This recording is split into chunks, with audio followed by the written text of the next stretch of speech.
Aujourd'hui, nous partons au zoo pour essayer de discerner quels sont les animaux les plus dangereux.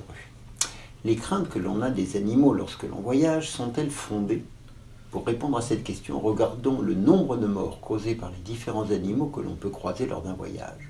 D'abord, l'effrayant requin croqueur de surfeur est-il à craindre? Eh bien, sauf à se jeter sous les ailerons, pas vraiment. Il est responsable d'une dizaine de morts par an. C'est le moins dangereux de notre palmarès, à égalité avec le grand méchant loup. Qu'en est-il des animaux sauvages, les célèbres Big Five? On estime qu'ils tuent entre 100 et 200 humains chaque année, à égalité avec l'éléphant, mais bien moins que l'hippopotame, lequel est un des plus dangereux gros animaux, qui tue 4 à 5 fois plus que les précédents. C'est pas rien, si ce n'est en comparaison des suivants, car plus dangereux sont des tout petits animaux, les parasites, comme le ténia, qui tue 2000 humains par an.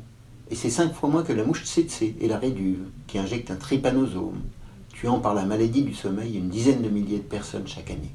Vient ensuite le chien, qui peut transmettre la rage, et le serpent. L'un et l'autre causent quelques 50 000 décès par an. C'est un peu moins que l'ascaris, cause lui d'une parasitose intestinale. Vient ensuite la bilharziose, dont le parasite est hébergé par un petit escargot d'eau et que l'on contracte en se baignant en eau douce. Ce sont des dizaines de millions de personnes qui sont contaminées chaque année et des dizaines de milliers qui en mourront. Avec près d'un demi-million de ses semblables tués, l'homme arrive tristement en deuxième position.